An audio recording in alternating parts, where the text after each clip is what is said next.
I've been getting a lot of questions pretty much on like what does a beginner need. So basically what I'm gonna do in this video is I'm gonna break that all down just so when I get those questions, give them something to reference.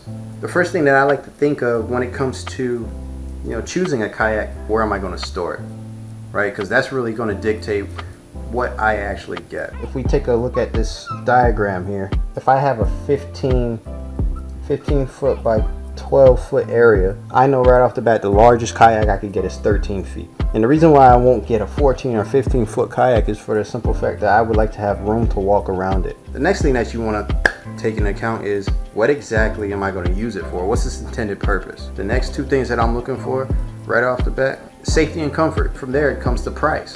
Then you got to transport it from wherever you bought it to your house, and from your house to the water. Like, how are you going to do that? You got to keep in mind that some of these kayaks weigh up towards 200 pounds without any gear on them. So take into consideration your physical ability. And if you're going to need help unloading or loading this kayak, now we come into gear. Now understand, how you set your kayak up is pretty much limited by your imagination.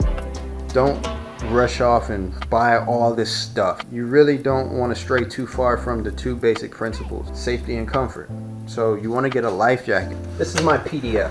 It's an Onyx Angler designed for kayak fishing. Unlike a typical life jacket that has a full back, this one is like half cut so that the back portion rests above the back of the seat. But the most important part to this is that in the event that we do flip, I'm able to swim with this freely. What I like to keep on it is my VHF radio, and I also keep a knife, and in this pocket I like to keep my whistle. The next thing that you want to ensure that you have, especially if you get a pedal kayak, is a paddle.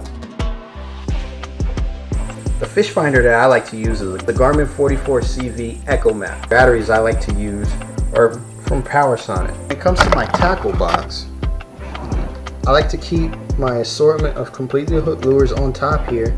In this compartment, I like to keep some baling wire, and then some rubber bands for my downriggers. And under, American fishing wire, keep some extra bait rigs on hand here. And then I also pre-tie my rigs. Keep some spare swivel, got some lead, got some lubrication for my electronics, and that's really much all I use out there.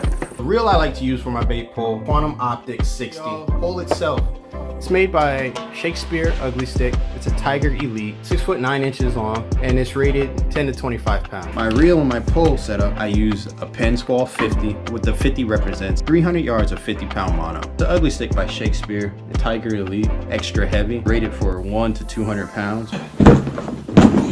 This fish bag, which isn't bad, it's about 36 inches long. It's pretty sturdy, it keeps ice really well. A piece of 550 cord to the bottom lip here.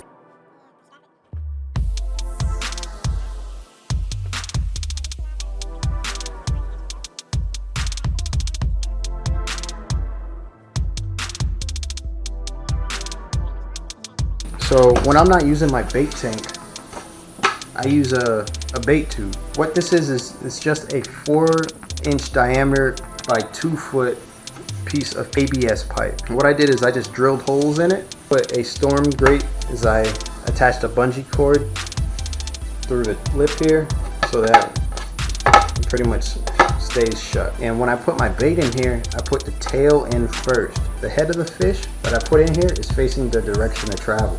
That way water can flow through its gills and I'm not drowning them. Now the bait tank itself is, I got it wired into the kayak, and I took a 1/2-inch piece of PVC pipe, a Tsunami 500, and some polymorph, a 6-inch 1 1/4 tubing with some polymorph right here to make a scoop that goes inside the T500 like so. When this bait tank is in the scupper holes, this scoop is going to be facing the direction of travel. The water is going to be forced through this scoop. The inflow nozzle of the T500. The T500 then is going to prime itself. So once it starts sucking water and spitting it into the tank, it's going to continue to do that until the battery dies. And then this right here, I'm not sure if you can see it, but it has 2 holes on either side, and it doesn't go all the way to the top of this container. It goes about maybe 1.5 inches from the top. and it just cuts off, and it allows the excess water to drain out through the other scuffle hole.